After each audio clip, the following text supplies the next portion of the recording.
Welcome to the Biscuit Book Club, where two friends interview authors and celebrate the simple joy of storytelling in all its forms. Some conversations center on books, some wander into kitchens, and some land squarely in that sweet spot where life, memories, and stories all meet. So grab a chair. No pressure, no pretenses, just stories, warmth, and a little Southern charm. We're so glad you're here. Welcome to the Biscuit Book Club, y'all. We're serving up stories with Southern charm. I'm Shelley. And I'm Marcy, and we are so excited to invite our friend Vivian Cumins today to today's episode of the Biscuit Book Club. So, Vivian, thank you so much for joining us today. We have been excited Thanks. about you joining.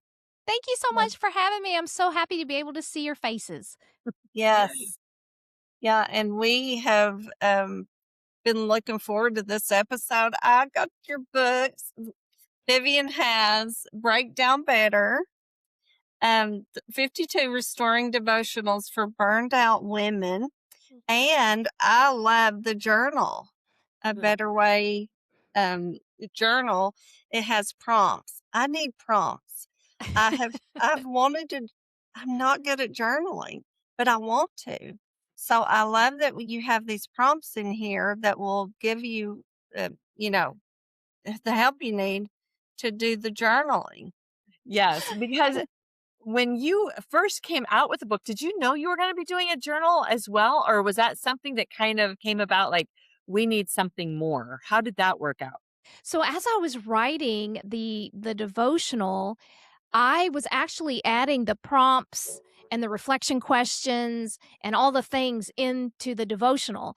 And I had to kind of back myself up. And I'm like, okay, Viv, you're doing this as a devotion so that short nuggets for busy women who want to get into the word and have some time with God before they start their day. And adding all of this to each daily devotion potentially could bog them down. And so I thought, let me do the devotion, and that'll be for those busy women who need those short nuggets in the morning. And then for those that want to dive deeper with the Lord to understand why they suffer burnout in the first place, then they can also get the guided journal that's going to allow them to have that really deep dive experience. I wanted to talk to you about how did you come up with this book? I mean, this is something you've actually walked through. Yeah. I don't think that there is a lot of great help out there I think that it's becoming more and more of an awareness as far as like adrenal fatigue and the fact that we just can't stay on fast forward for the long term. So can you talk about your journey of how you came to this point and what it was that you finally said, something has got to change? Yes. So, my journey started, I think, from childhood, and I have suffered from perfectionism my entire life, and with that comes a lot of self-inflicted stress. And so I would say that I've kind of been struggling with that and burnout for pretty much as long as I can remember. But it really started affecting my physical and mental well-being in my mid-30s. That's when my career really started taking off. I was working with the United States Air Force at the time as a federal employee. And one of the things that my personality really enjoys is those Atta girls. And we had a great performance rating system with the Air Force. And so we would get awards. You would perform, you'd write up this whole awards package, and then you would get to compete with everybody in the squadron and the group and the wing and all of that. And I won. And I actually won one year at the Pacific Air Force level, and that was at the highest level you could go. And I just loved it. But my body was breaking down during all of that because I was striving so hard for that next promotion and that next Atta girl. And I started dealing a lot with, it started off with tummy issues. It started off with headaches. Then I started getting heart palpitations. Then I started having really bad anxiety attacks, things like that. And so this kind of went on through my 30s and 40s.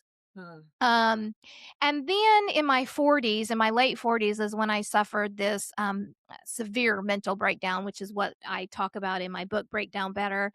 And I had, it wasn't just the career, it was my personal life as well. So I was, oh my gosh, at one point I was doing 5 different things at church. I was helping to lead praise and worship. I was a Stevens minister. I was doing all of these things on top of working myself to death. And I started getting really like sick of myself because I knew this was self-inflicted, but I didn't know how to stop. I was like, "Vivian, you're taking on too much. You're doing too much," but I didn't know how to stop. And so I got to the point where I just collapsed on my living room floor and I was just begging God to take me home. I didn't want to live anymore Hmm. because I didn't know how to stop striving and stressing. And I thought, I don't know how to fix this. And if you don't fix this, you might as well bring me home because I'm no good down here to myself or anybody else. And it was in that moment that I felt God's just whisper to me, hold on, I'm going to restore you. And I thought it was so unique that God used those words because restore, even though we all have heard that word before, it didn't touch me like it did in that moment. So to Hmm. restore means to bring something back to its original intent, Uh-huh. right? And so what God was telling me was, I never created you for all of this, Viv. you know, if you'll trust me, if you'll lean in, then I will bring you back to my original intent for you. And Huh. so I had really no other choice. He wasn't gonna bring me home, so I'm like, "Okay, if I'm gonna have to hang out down here a little longer, I might as well be all Mhm. in," and so I just surrendered at that time, and I Hmm. said, "God, whatever you have to do in me to change this, do it. I give you full, complete control, do what you have to do in me," and that's when my journey, leading to Breakdown Better, that's kinda really when it started. Hmm. Mhm. That's amazing. Was your husband like shocked that when you said, "Hey, I've decided I'm going to stop spinning so many plates"? I think people around us sometimes see that, whereas we just think, "No, we are capable. We can keep doing this." So, what was Mhm. the reaction of the people who were closest to you when you said, "I this has got to change"? Mhm. I think people were shocked, actually. And I think my husband still, I mean, I can't really speak for him today, but I think sometimes he's like, yeah, she's still not there yet. because it's an ongoing intentional thing I have to be aware of. But I think people didn't realize that I was suffering. I never showed it. I mean, I've always been one of those ones that I believed that showing any type of vulnerability, like I couldn't handle it all or I couldn't do it all, was a sign of weakness. And I never wanted to be viewed upon as being weak. And so, as I started speaking, and especially now that I've had these books out, I've had friends and family say, I had no idea. And in the first part of the introduction, I talk about my suicidal thoughts. And they're like, oh my gosh, Vivian, we had no idea. And I'm like, no, of course you didn't, because I never would have let you know that about me. Uh, And yeah. so I think people are starting to look at it and be like, wow, she really was able to hide that. And that's part of my story and my ministry that I try to talk to women about, is because keeping that inside was destroying me. Mhm. And I'm really wanting to encourage women to speak out about what they're going through. Yes, that's good. And you you talk about what I was just going to ask, what do you think's fueling it? Um, the silent epidemic, I like that you Mhm. call it that. In women, what do Mhm. you think's fueling that? I'm speaking from my personal experience, but also, when I speak with other women, kind of what they're dealing with as well. I mean, women, we tend to want to be super woman, right? Mhm. And we take on so many roles. We're nurturers, we're caregivers. And nowadays so Yeah. many of us are we're we're battling or not battling, well, maybe we are battling, but we're juggling a full-time career on top of that. And I can just say for myself, with my career, I was in competition with members of the opposite sex. I was trying to go climb the ladder, and you just don't want to show weakness. You want to show that you can handle everything. Mhm. And a lot of times, especially in the workplace, women, if we are showing any sign of emotion or anything like that, we're kind of stereotyped, right? And so I think many of us just kind of keep that bottled inside, so that people don't assume that we're just an emotional female. You know what I mean? And so I think for me, that has always been one of my things is I just could never let anybody. What's that commercial? There used to be a commercial, never let them see you sweat. What Yeah. was that? It's some antiperspirant. Yeah, it's a deodorant or something. Never let them see you sweat. And I'm like, right on. That was Yeah. always me. And I think a lot of women do that as well. Mhm. And you said competing with the opposite sex, but also women compete against, I don't know if you compete against each other, but we feel the pressure of, Yeah. are they a better mom than me? Are they Yes. a better writer than I am? It's so easy to feel that pressure of she's Mhm. better at me than this. How she, Mhm. and we do make it look like we have it all together. But so many times we look at that person and think she has it all together when we Yeah. don't know what she's feeling inside. But we take it Absolutely. on us to feel competitive with each other. Yeah, that comparison thing, I think that I talk about that in the book too, under the self Yes. care section. Because, and the reason why I put it under the self care section is because that comparison trap can be so harmful to us. Hmm. We would never compare our children to other people's. We love our children, but yet we do that to ourselves. Hmm. I talk in my book about how I used to compare myself, and I still do sometimes compare myself to a friend of mine. She is a professional chef. She used to make meals for NFL players. I mean, she is anything she can make a sandwich and it's like fantastic. And when we go over there, I'm always excited because I know I'm going to get a great meal, but then I'm like, "Oh my gosh," cuz my husband's over here eating like I don't know, stroganoff hamburger helper because I didn't have time to make supper or whatever. And then I feel bad about myself. So I talk in the book about let's not do that to ourselves, ladies. Mhm. Mhm. I think about Marcy when you said that she's down there making her own yogurt and Yes. what's that, lemon curd and all of this, and I'm up here making my moose meat and rice. Yeah. But I do think that I think going back to something you said too, Vivian, was something that I think about for myself, and that is how we grew up. And I think our Mhm. parents, they were from the generation where productivity Mm, was so valued, and so sometimes productivity and busyness became the same thing. And if you weren't busy or if you weren't producing, that's where your value was tied to. So, you know what? That's okay to not always be busy. And sometimes Mhm. we are productive when we are just listening to the whispers of God. Mhm. I agree. That is so Yes. beautiful. Yes. We talk about our environments and how we grew up and stuff, and a lot of this stuff I think is what I witnessed, growing up. Exactly what you were saying, and You know, I you don't think about it until you get a little bit older, and I'm currently doing some personality testing work. I wanna get into that, hopefully as a second job, second career, but I'm learning about my personality, Mhm. and I've been taking these tests, and I'm like, "Okay, what God, you made me this way. You gave me my DNA, right? Mhm. Um, but why do I stress out? Why do I, burn out like this?" And so one of the things I learned, obviously I'm a dominant personality. I knew that. But one of the underlying things for a dominant is their go-to emotion is anger. And I'm like, okay. But then in a way, it's not a bad thing because it's moving you to something. That emotion is moving you to something. What that something is and what you do with it, that's the key, right? And I've been kind of living in a negative aspect of anger versus what I could do positively with that. And so that's kind of what I'm learning right now. But I mentioned that on a call with my mom and dad the other day.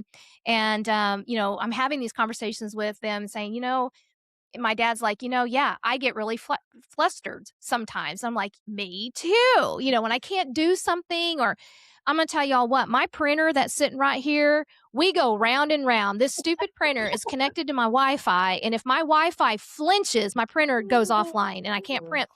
And I go into a rage, y'all. About my printer. So, we were just kind of having that conversation that my dad has some of those things too. And so we were kind of comparing notes there. So I do think it comes down, but I'm in my 50s now, and I wish I'd have known all of this sooner about myself.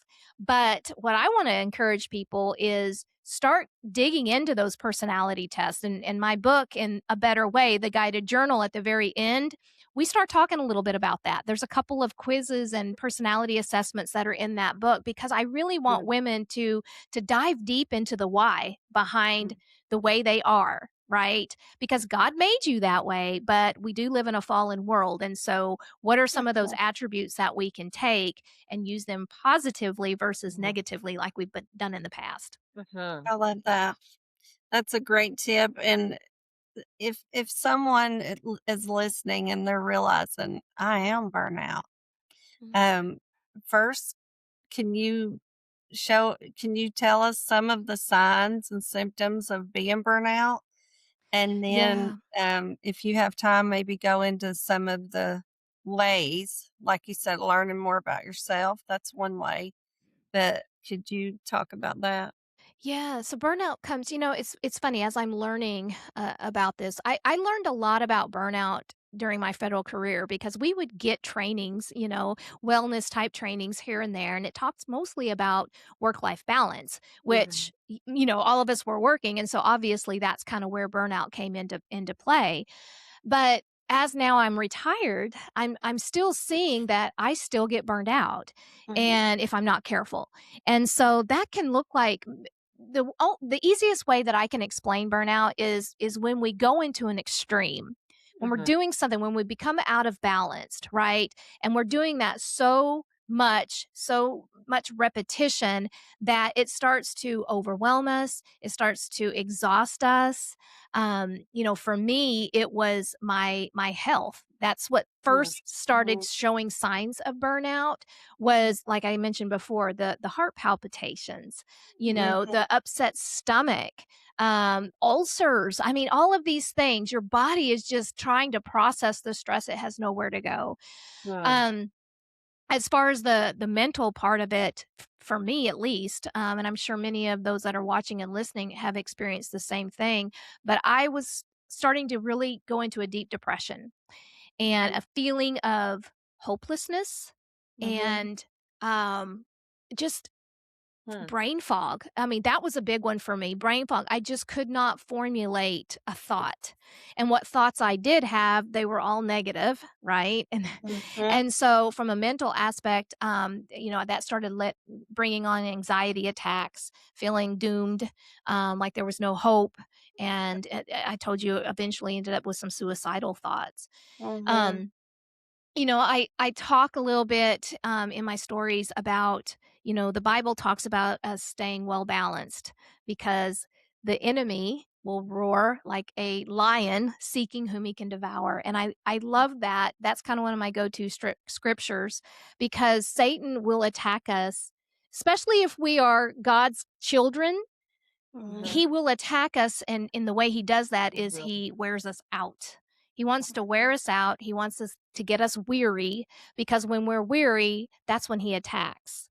And there's an example that I think I wrote in one of the devotionals that I have out on YouVersion where I talk about, lions are so stealthy. They will lie in wait. They are so patient too. They will lie in wait for their prey. And a lot of times they'll wait for the prey. There'll be a herd there. They're waiting for the most vulnerable of the herd to either Mhm. be left alone or to be like when the herd takes off and they're weaker, they're sickly or whatever, and they fall behind. Mhm. That's Yes. when the lion attacks.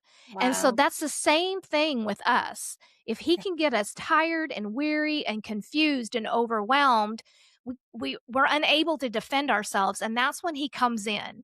And Mhm. so I am really, it's like I'm trying to help women to say, okay, I have reached that extreme. I recognize that I am out of balance. I need to pull back the reins a little bit and recalibrate. And I talk a lot about that in my books is, the first thing that we need to do is recognize it and Mhm. then just reach out to God. That's the first thing that I do every time that I feel myself starting to go back into an extreme or I'm taking on too much or I'm feeling depressed or I'm feeling uneasy or whatever. I just stop and I'm like, God, show me where I'm out of balance. What is happening Yeah. in me? And then usually like he did it this morning because this week I've been so frazzled. We're about to go on vacation and I feel like I've got like 6 months worth of work to do in one day so I can have fun on my trip. And this morning I was in my prayer time, I'm like, what is wrong? And he just revealed to me, he's like, you really didn't open your word at all this week. I've been Oh. doing a lot of stuff for the ministry and promoting the books and all this other stuff, but I have not sat down in my quiet time to actually open scriptures, meditate on them, pray over them, or ask God to prioritize my day. I haven't done it. And Mhm. so it's recognizing and calling out to God and asking him, "Please show me," and then taking that Mhm. step back. So after I get done recording this, you guys, I have a million things to do, but you know what? I'm going to go shopping and I'm going to buy myself 2 cute outfits for my trip.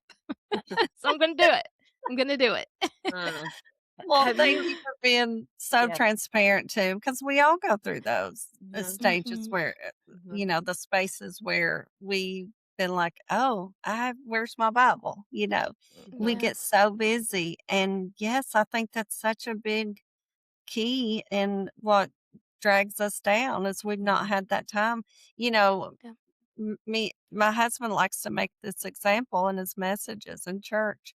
If Shelley and I stop talking to each other, it's not going to be very long before we grow apart.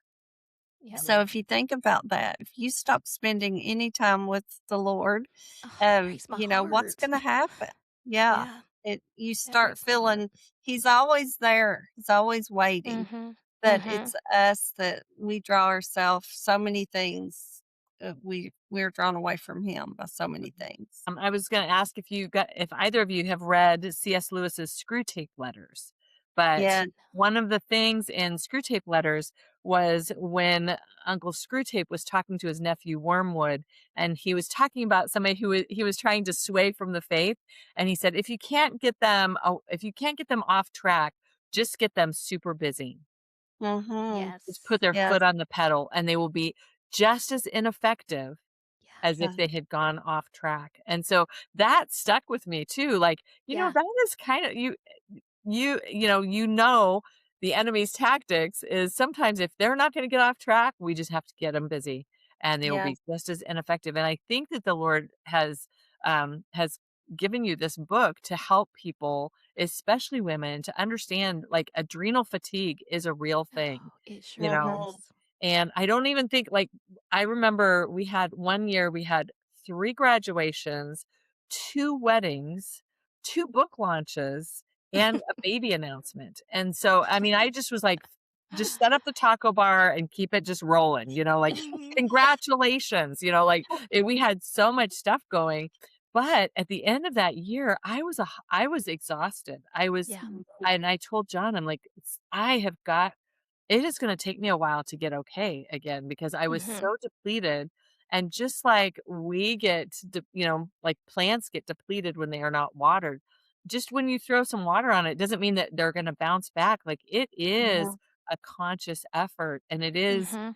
tapping back into the Lord, tapping back into his word, encouraging Mhm. relationships with your sisters that you can say, "Hey, could you pray about this with me?" Because sometimes we are so tired and so weary, we can't even hold up our own arms to pray or Yeah. praise. And sometimes we just need somebody to intercede for us.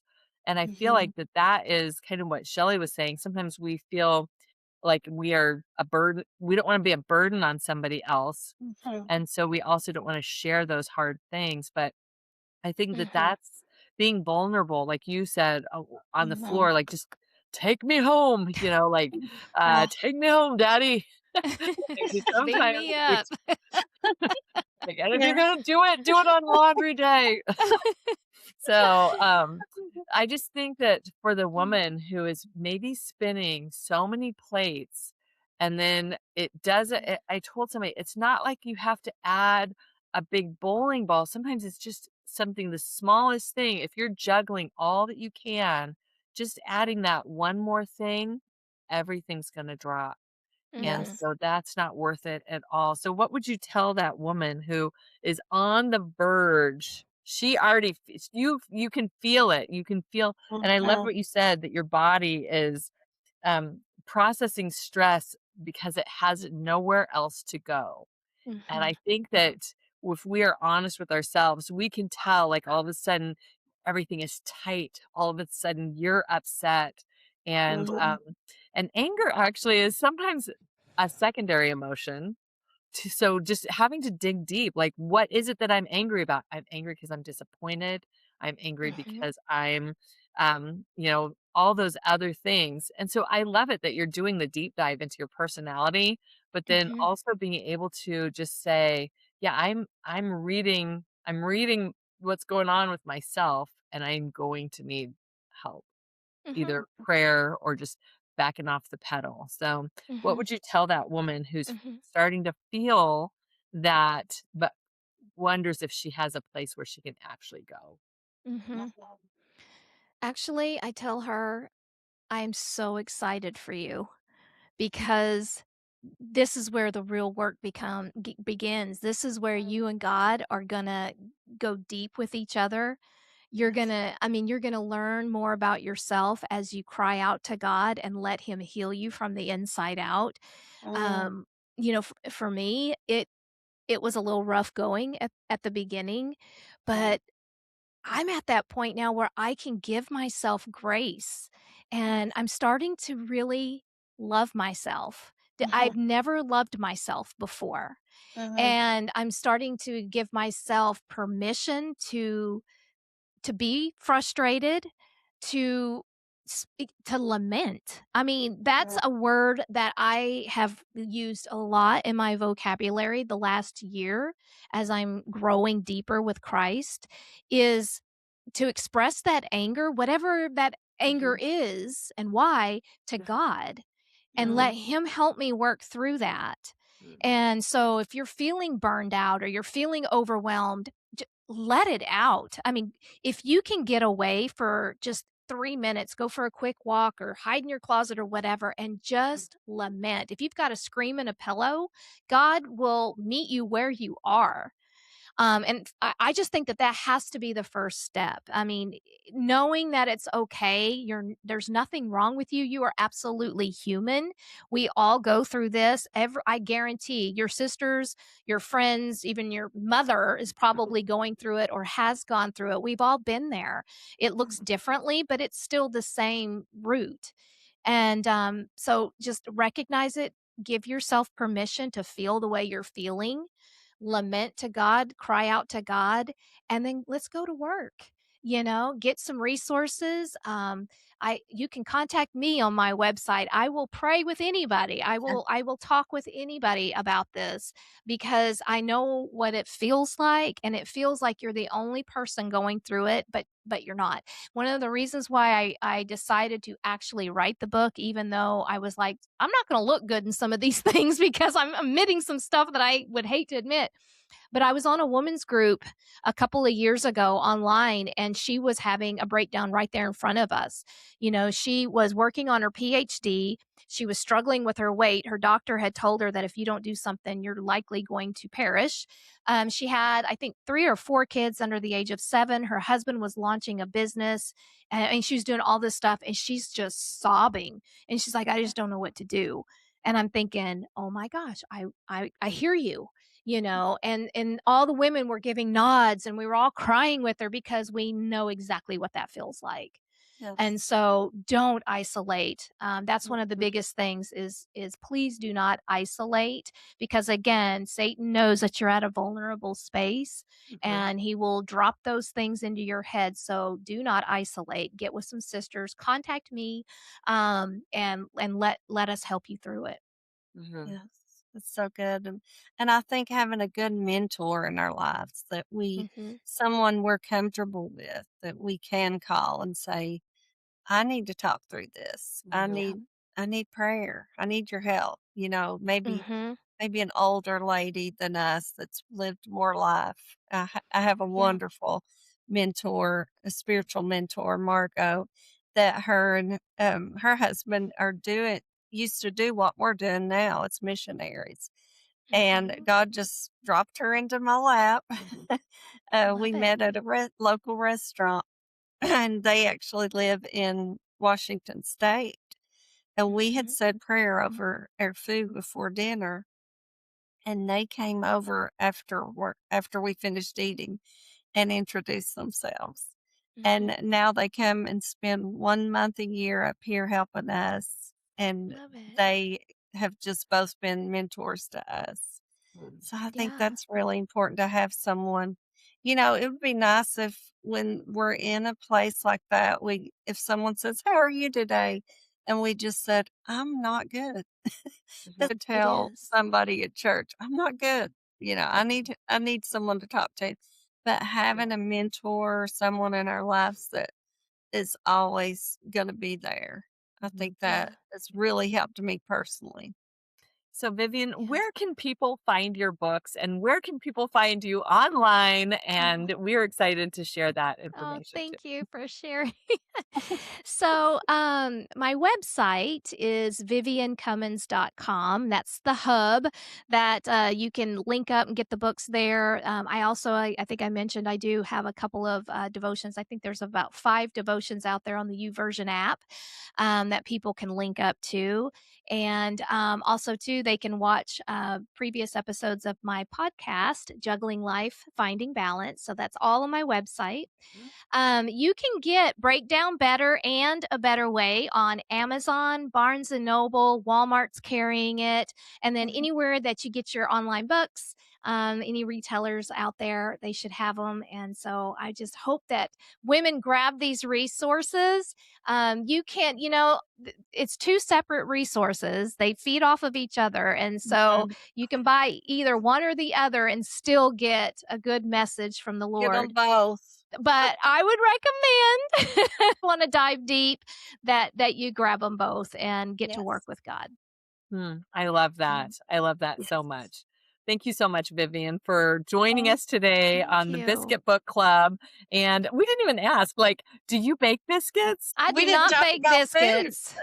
You guys, I want to bake biscuits. I'll put that on my to-do list on my goals for 26, and then I'll send you a picture, Marcy, of my Okay. biscuits. Well, you know what? I am a pro at teaching biscuit making. So maybe I'll have Yes. to have like a webinar, like how to make the Let's perfect do. Southern biscuit. That's you, Vivian. Have a great day. And thank you so much for this great deep work that you've done to help women so that they can celebrate the girl that God created them to be without the stress, without the striving, but just being Mhm. blessed and feeling his grace around us. So thank you so much, Vivian. Yes. You. And thank you to all our listeners that tuned in. And we'll be back next week with more guests, books, stories, biscuits. Until then, keep reading, keep it cozy, y'all. Bye.